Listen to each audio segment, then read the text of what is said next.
ध्यानमूलम्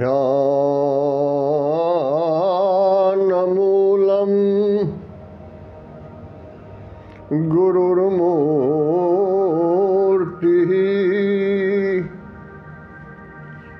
पूजामूलं गुरुर्पदम्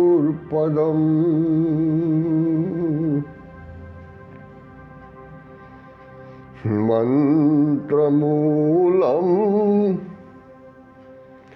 गुरुर्वाक्यम् मोक्षमूलं गुरुर्कृपा गुरुर्ब्रह्मा गुरुर्विष्णु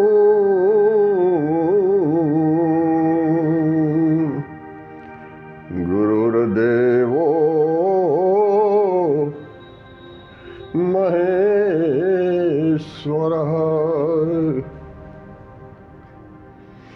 गुरुर्साक्षात् परं ब्रह्म तस्मै श्री गुरवे नमः। अखण्डमण्डलाकारं व्याप्तं येन चराचरं तत्पदं दर्शितं येन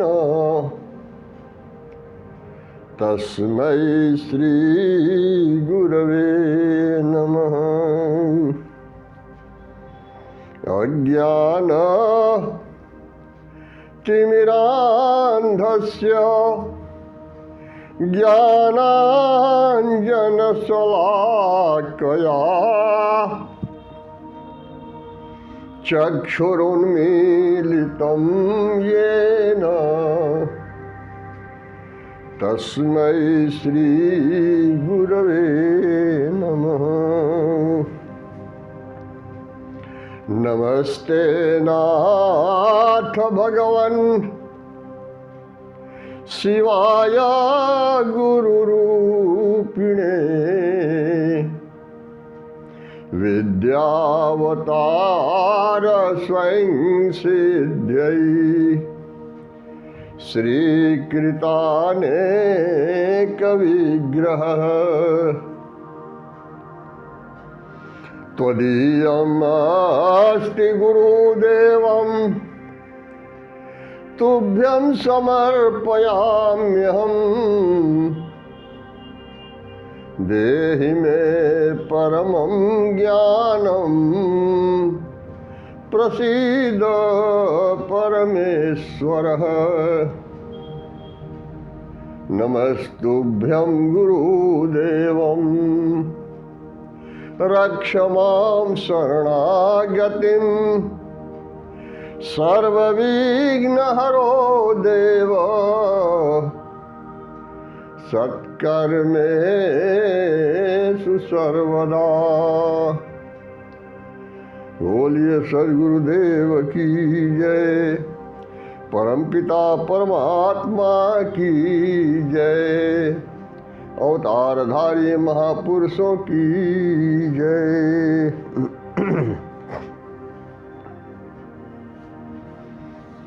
आज हम लोग कबीर की एक साखी पर विचार करेंगे। कबीर कहते हैं कि चार दृग महिमंडल रच्यो, चार दृग महिमंडल रच्यो, रूम साम बिच ढिल्ली,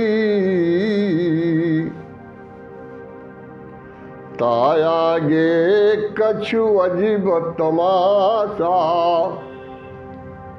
यम मारे हैं किल्ली।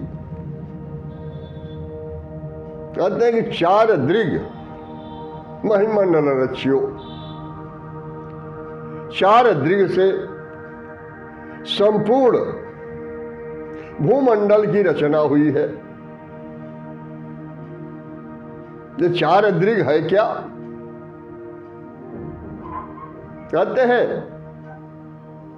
रूम सांब बिच ढिल्ली। रूम कहते हैं प्रकाश को, शाम कहते हैं अंधकार को। प्रकाश और अंधकार, ज्ञान और अज्ञान, सुख और दुख, पाप और पुण्य, धर्म और अधर्म, इसके बीच ढिल्ली छोड़ दी गई है कि चाहे तू पाप कर्म करो या पुण्य का कर्म करो, कोई बात नहीं है। चाहे धर्म करो या धर्म करो, ये दो के बीच में ही अपना कर्म करना है। मुझे कहते हैं कि रूम साम दिल्ली। अब ये चार दृग है क्या? आइए इस पर विचार करें हम। ये चार दृग है, दो आंख और दो कान। ये दो ऐसे सशक्त माध्यम हैं जिनसे संपूर्ण भूमंडल की संरचना हुई है। उदाहरण के लिए मैं स्पष्ट कर दूं, ये दो ही ऐसे हैं, दो आंख और दो कान। ये चार है जिनके माध्यम से आंख फोटोग्राफी करती है और वह फोटोग्राफी करके और तुरंत चित्त के संग्रहालय में उसको भेज देती है। और यह मन बार बार उस दृश्य को देखने का प्रयास करता है, देखना चाहता है। कान शब्द को सुनता है और उस शब्द को तुरंत चित्त के संग्रहालय में भेज देता है और बार बार वह शब्द उसके कानों में गूंजता रहता है। उदाहरण के लिए मैं स्पष्ट कर दूं, एक सन्यासी जो सदगुरु गुरु के यहाँ, महात्मा के यहाँ रह करके वो साधना करता था। साधना बड़ी अच्छे ढंग से उसकी चल रही थी, लेकिन एक दिन वह सन्यासी जा रहा था भिक्षाटन के लिए। प्रतिदिन वह जाता था भिक्षाटन के लिए, लेकिन एक दिन जब भिक्षाटन के लिए जा रहा था तो सन्यासी देखता है कि एक बालक जो वृक्ष के ओट में खड़ा है और वृक्ष की ओट में खड़ा होकर के और नदी की तरफ देख रहा है। नदी में कुछ औरतें, कुछ लड़कियां स्नान कर रही थी, कपड़े धो रही थी और उन्हीं सबों की तरफ वह लड़का छिप करके पेड़ की ओट से देख रहा था। बार बार इस सन्यासी को भी बुलाया अपने पास।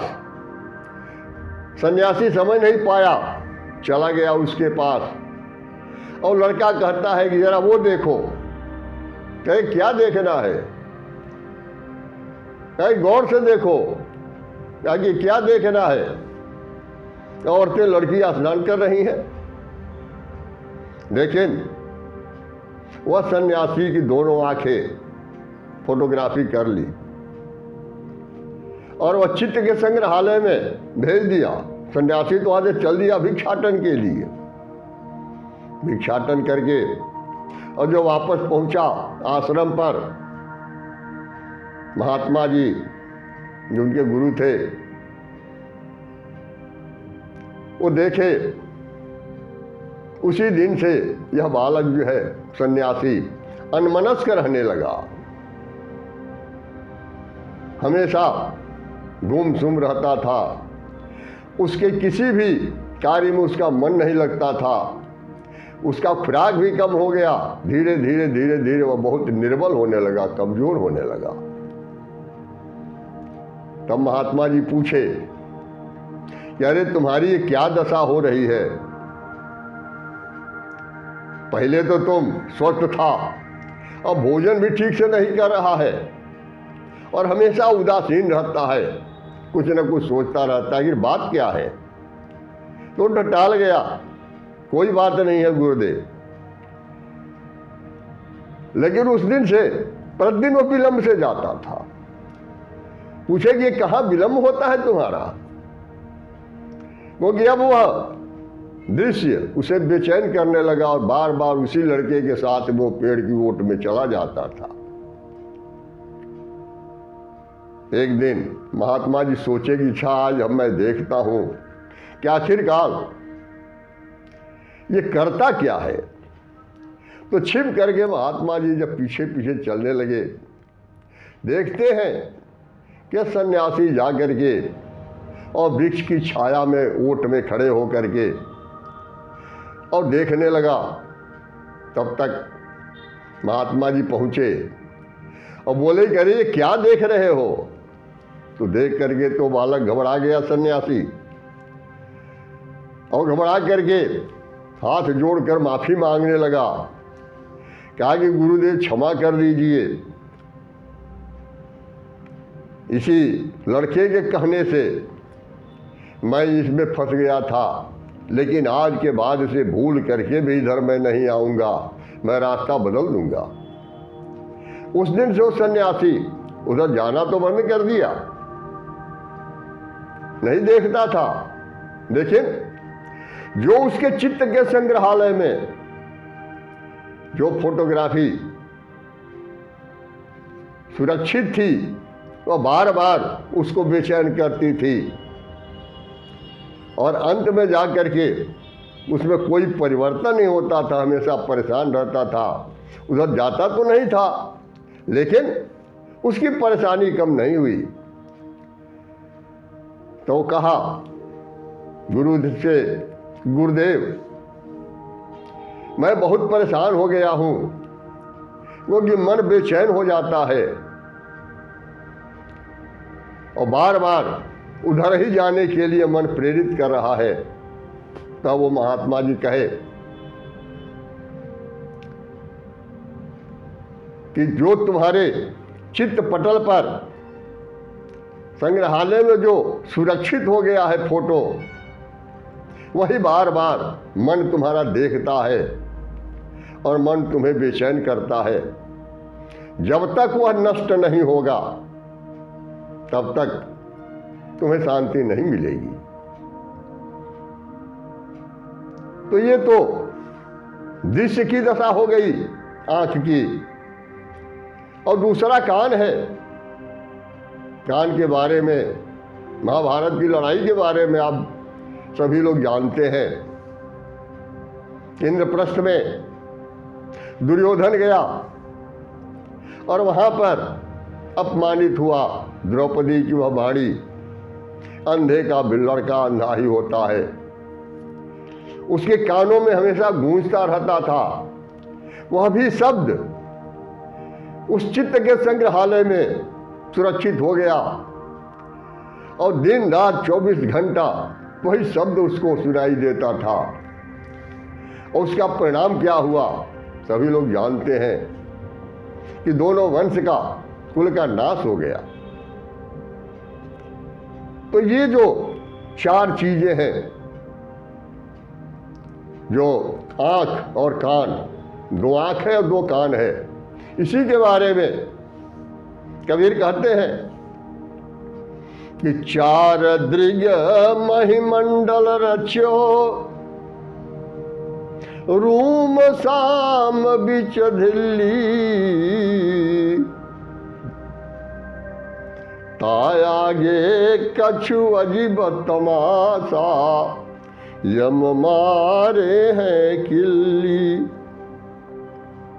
अब इसमें चाहे अच्छा दृश्य देखो, चाहे खराब दृश्य देखो, चाहे अच्छी वाणी सुनो, चाहे खराब वाणी सुनो, गुरु की ही वाणी है, जो संतों की वाणी, जो अमृत वाणी है, उसको अगर हम सुनते हैं तो वह भी चित्त पटल पर जाता है और वहां जा करके और जितने विकार हैं सारे विकारों को नष्ट करता है। और चाहे तुम इस आंखों से प्रभु की मूरत का दर्शन करो, प्रभु को धन्यवाद करो कि हे परमात्मा, ऐसी सुंदर दृश्य आप बनाए हैं, तो उस दृश्य को देखो, लेकिन उस परमात्मा को याद करो जिस परमात्मा ने उस ऐसी सुंदर दृश्य का निर्माण किया है। तो दोनों चीजें, अच्छा या बुरा, दोनों इसी से होता है।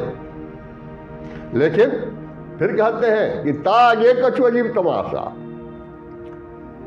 यही संसार है, लेकिन उसके आगे की यात्रा बंद हो गई है। कहते कि यमराज किल्ली ठोक दिए हैं, 9 दरवाजे से यात्रा करते रहो। 2 आंख है, 2 कान है, 2 नासा छिद्र है, जिह्वा है, ये नीचे के हाथ है स्पर्श करने के लिए, गुदा मार्ग है और जनेंद्रिय है। तो ये 9 दरवाजे हैं, जिसमें कि 7 दरवाजे ऊपर की तरफ है। 2 आंख, 2 कान, 4 ये हो गया, 2 नासा छिद्र 6 और 1 मुंह 7 हो गया, और 2 दरवाजे नीचे की तरफ है। ये 9 दरवाजे खुले हुए हैं, जिस दरवाजे से यह जीव चेतन आत्मा मन के साथ संसार में विचरण करता है। लेकिन 10वां द्वार जैसे आगे का है, उस पर यमराज किल्ली ठोक दिए हैं, बंद कर दिए हैं कि आगे की यात्रा तुम नहीं कर सकते हो। और यही जब तक गुरु के द्वारा ज्ञान प्राप्त नहीं होता, क्योंकि जो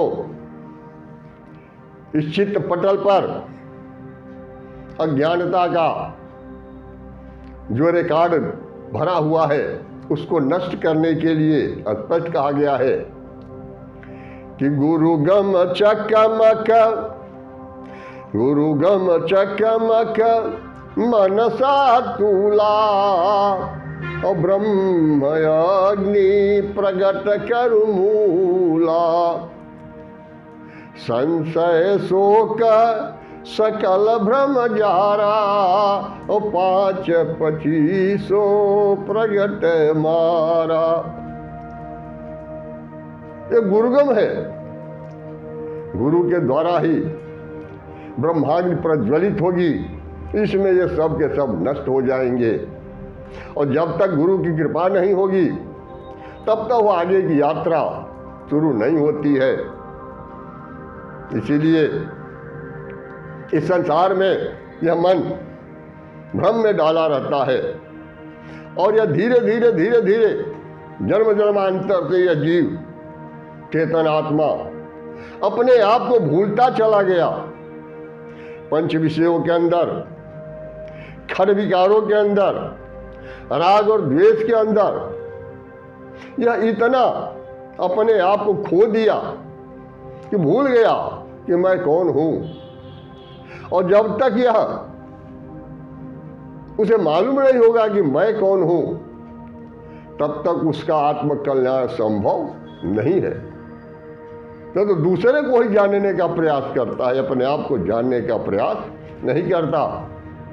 इसी के लिए कबीरदास जी कहते हैं कि जब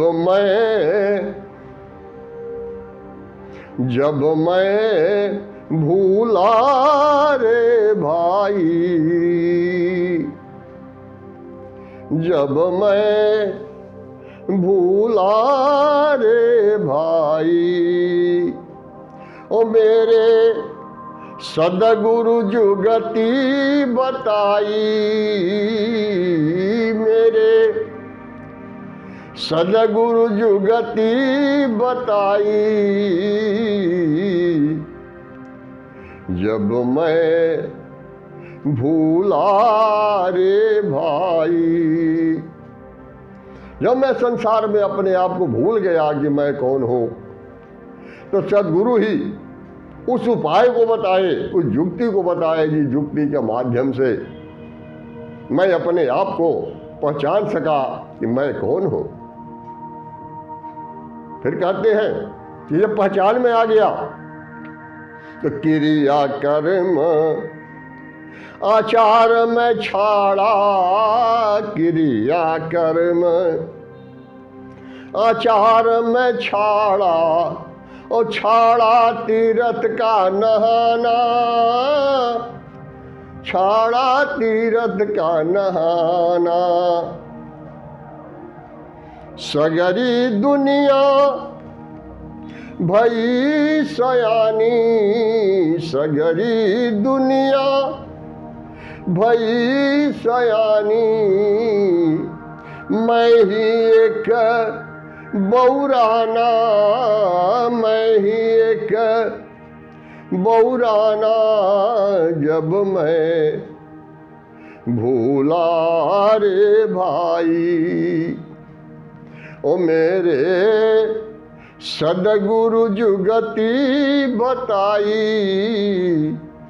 जब मैं भूला रे भाई। तो जब सदगुरु उपाय बता दिए, उसके बाद से क्रियाकर्म सब कुछ छूट गया, तीर्थ व्रत सब समाप्त हो गया, और तब सारी दुनिया अपने को होशियार समझ रही है, लेकिन हम ही को पागल समझ रही है कि मैं ही एक बौराना, ये पागल है। सारी दुनिया जा रही है तीर्थों में स्नान करने के लिए, लेकिन यह एक पागल है जो कहता है कि तीर्थ में जाने की जरूरत नहीं है। तो हम ही एक पागल हो गए और सारी दुनिया होशियार हो गई। फिर आगे कहते हैं कि ना मैं पूजूं, ना मैं पूजूं देवी देवा, ना मैं पूजूं देवी देवा, ओ ना मैं घंट बजाई, ओ ना मैं घंट बजाई, ना मैं मूरत धरूं सिंहासन, ना मैं मूरत धरूं सिंहासन, ओ ना मैं पुष्प चढ़ाई, जब मैं भूला रे भाई। ओ मेरे सदगुरु जुगति बताई, जब मैं भूला रे भाई। तो जब तक मैं भूला था, तब तक मैं भी वही कर रहा था जो सारी दुनिया कर रही है। लेकिन जिस दिन से सदगुरु हमें युक्ति बता दिए, उपाय बता दिए, उस दिन से सब कुछ स्पष्ट हमारी आंखों के सामने दिखाई देने लगा। इसलिए तब से मैं यह सब कुछ छोड़ दिया। यह स्पष्ट दिखाई देता है कि ठुक ठुक कई के, ठुक ठुक कई के गढ़े ठठेरा, ठुक ठुक कई के गढ़े ठठेरा, ओ बार बार तवाई, बार बार तवाई। तामूरत के रहे भरोसे, तामूरत के रहे भरोसे, अगिलो जन्म नसाई, जब मैं भूला रे भाई। ओ मेरे सदगुरु जुगति बताई, जब मैं भूला रे भाई। कहते हैं ये ठठेरा जब मूर्ति का निर्माण करता है, बार बार उसको ठोकता है छेनी हथौड़ी से, और बार बार उसको आग में तपाता है, आग में जलाता है, और उसी मूर्त के भरोसे रह करके, और जितने भी लोग हैं वो सभी लोग अगला जन्म भी अपना बर्बाद कर रहे हैं, अपने आप को खोजने का प्रयास नहीं करते कि आखिर मैं कौन हूं। तो यह बोध कैसे होगा? फिर आगे कहते हैं वो कि सब में पूरा, सब में पूरा, दूर सब हिन से, सब में पूरा, दूर सब हिन से, और जगत से रहे उदासी, जगत से रहे उदासी। अपना सा जीवा सबका जानो, अपना सा जीवा सबका जानो, तब मिली है अविनाशी, जब मैं भूला रे भाई। ओ मेरे सदगुरु जुगति बताई, जब मैं भूला रे भाई। कहते हैं कि सब में पूर्ण दूर सब हिंसे, सबके साथ रहते हुए भी, और सबसे तुम अपने को अलग रखो, और संसार से, जगत से उदासीन रहो, उसमें आसक्त मत हो। वो संसार में रहो, सब कुछ करो, लेकिन उससे आसक्त मत हो। और समस्त प्राणियों को, इस सृष्टि के अंदर जो भी प्राणी है, समस्त प्राणियों को अपने समान समझो। जब तक हम अपने समान नहीं समझेंगे, तब तक उस अविनाशी परमात्मा से हमारा मिलन संभव नहीं है, वो हो नहीं सकता। तो यहाँ हम देखते हैं जो मुसलमान हैं, जो बकरा बकरी, मुर्गा मुर्गी और गाय को काटते हैं, मांस भक्षण करते हैं, और एक तरफ कहते हैं कि जर्रे जर्रे में खुदा का वास है, नहीं फिर भी जिह्वा स्वाद के कारण ये सब कुछ करते हैं, और फिर उस खुदा को खोजने के लिए मस्जिद में जाकर के नमाज पढ़ते हैं। अब खुदा कहाँ मिलेगा? क्योंकि वह खुदा तो उस बकरी के अंदर, उस भेड़ के अंदर, उस मुर्गे के अंदर, उस गाय के अंदर खुदा मौजूद है, लेकिन वो तुम्हें दिखाई नहीं दे रहा है। एक तरफ पंडित लोग भी मंत्र पढ़ते हैं, या देवी सर्वभूतेषु मातृरूपेण संस्थिता, नमस्तस्यै नमस्तस्यै नमोस्तस्यै नमो नमः। सभी प्राणियों के अंदर माँ के रूप में, श्रद्धा के रूप में, विद्या के रूप में मौजूद है, और फिर उसी का वो भी बलि देते हैं। माँ के नाम पर, दुर्गा के नाम पर, काली के नाम पर वो बलि देते हैं, हत्या करते हैं मांस भक्षण के लिए, और प्रसाद खा करके मांस भक्षण करते हैं। भला उनको उस माँ का दर्द क्या मालूम है? माँ का दर्शन कैसे हो सकता है? वह अविनाशी परमात्मा उनको कैसे मिल सकता है? इसीलिए वो कहते हैं कि सब में पूरा, दूर सब हिन से, और जगत से रहे उदासी। अपना सा जीव सबका जाने, अपना सा जीव सबका जाने, तब मिली है अविनाशी, जब मैं भूला रे भाई। फिर आगे उपाय बताते हैं कि सहे कुशबद, सहे कुशबद बाद को त्यागे, सहे कुशबद बाद को त्यागे, और छाड़े गर्भ गुमाना, छाड़े गर्भ गुमाना। सत्य नाम वाहि को मिली है, सत्य नाम वाहि को मिली है, कहे कबीर दीवाना। जब मैं बोला रे भाई, ओ मेरे सदगुरु जुगति बताई, जब मैं भूला रे भाई। सहे कुशब्दवाद को त्यागे। अगर कोई हमें कुशब्द कहता, अपशब्द कहता है, गाली देता है, अपमान करता है, आप प्रसन्न रहिए,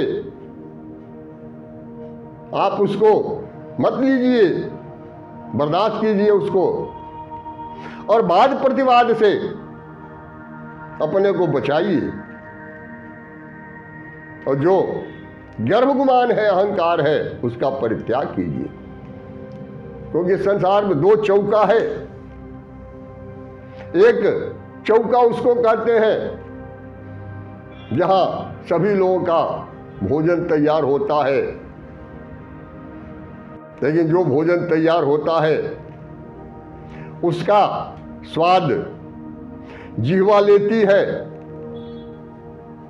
उससे मन को संतुष्टि मिलती है, उससे शरीर पुष्ट होता है, खुराक है। लेकिन एक चौका और भी है जो तुम्हारे घट के भीतर है,